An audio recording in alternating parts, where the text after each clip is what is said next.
Hello, I'm Ioana Kretsu and you are watching ESP Unplugged, an interview series from IATEFL's ESP Special Interest Group. In ESP Unplugged, my colleague and friend Dolan Gupta joins from India and I from Romania to talk to colleagues who work in the field of ESP, EMI, EAP, CLIL, and other related fields.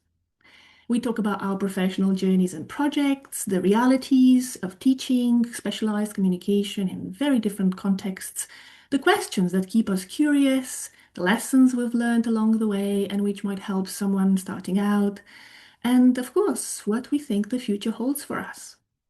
The purpose of ESP Unplugged is to share our stories with the teaching community because we at ESP SIG believe that the best way forward is to take time to connect with each other, to listen to each other, to talk to each other.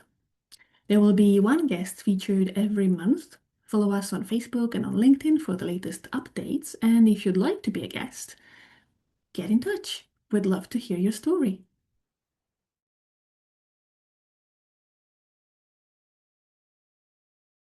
How did you get into it? Into clinical communications.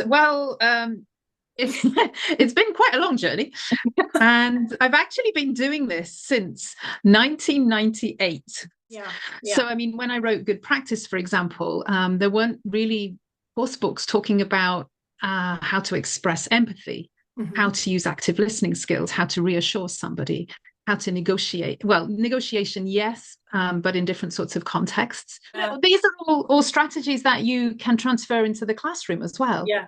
Yeah. Because the way in which we train people to engage with their patients is very similar to what we do in the classroom.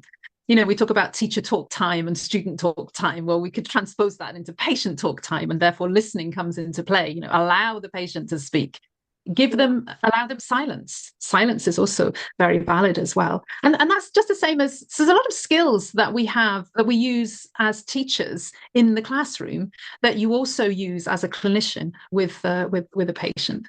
I absolutely love to see teachers, you know, sort of develop those skills and those aha moments and realize that, yes, they already know quite a lot already, but they don't feel empowered enough, I think.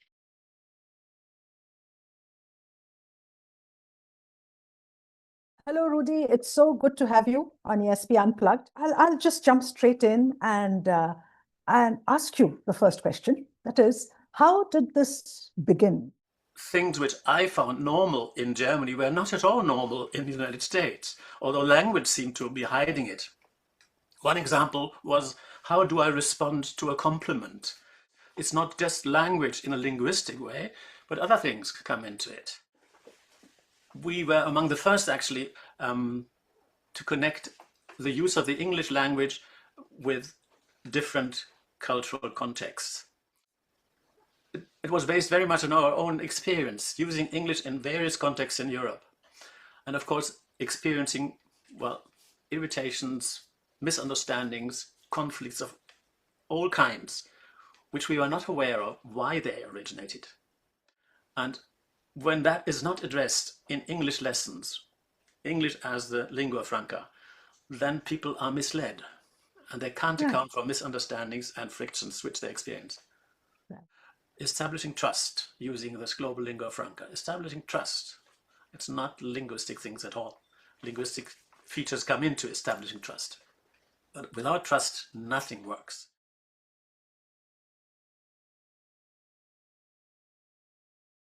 When the war began, not all of us were so stressed, and my students also were very stressed, and they wanted to attend classes just to stick to the previous life. They said to me, because I had needs analysis, they said to me that our English language classes help them to think about future and to low frustration and stress.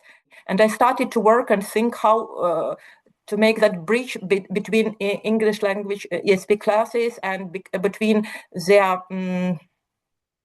general state and even motivation.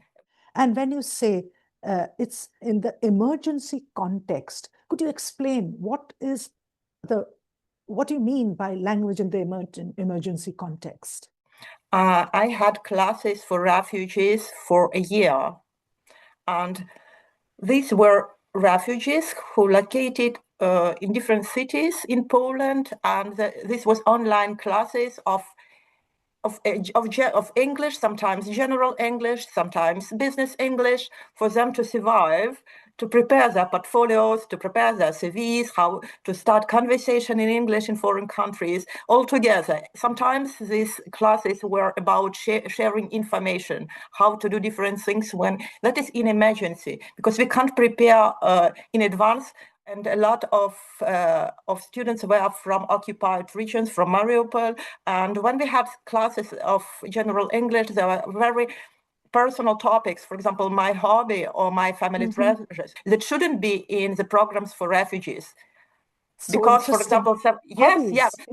everything should be impersonal. Because I have several, for example, 2 examples when my students started to cry because their family treasures, I mean, granny's necklace and photos, are there on the occupied territories, and she started to cry and couldn't stop.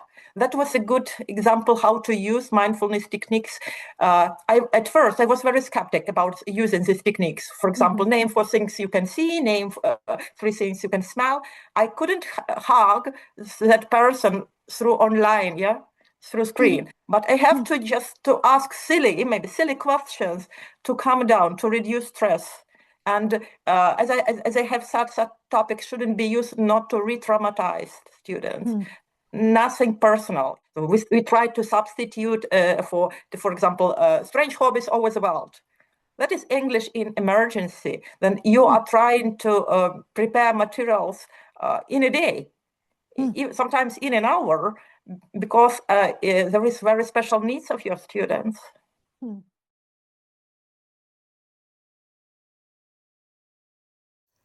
The purpose of ESP Unplugged is to listen to these stories, to share these stories with the larger community. Because we at ESP SIG believe that the best way to bond, the best way to connect is to listen to each other, to talk to each other. There will be one speaker featured every month. Follow us on LinkedIn, follow us on Facebook, and you will have all the latest updates. And most importantly, if you wish to feature in ESP Unplugged, get in touch with us. We'd love to hear your story.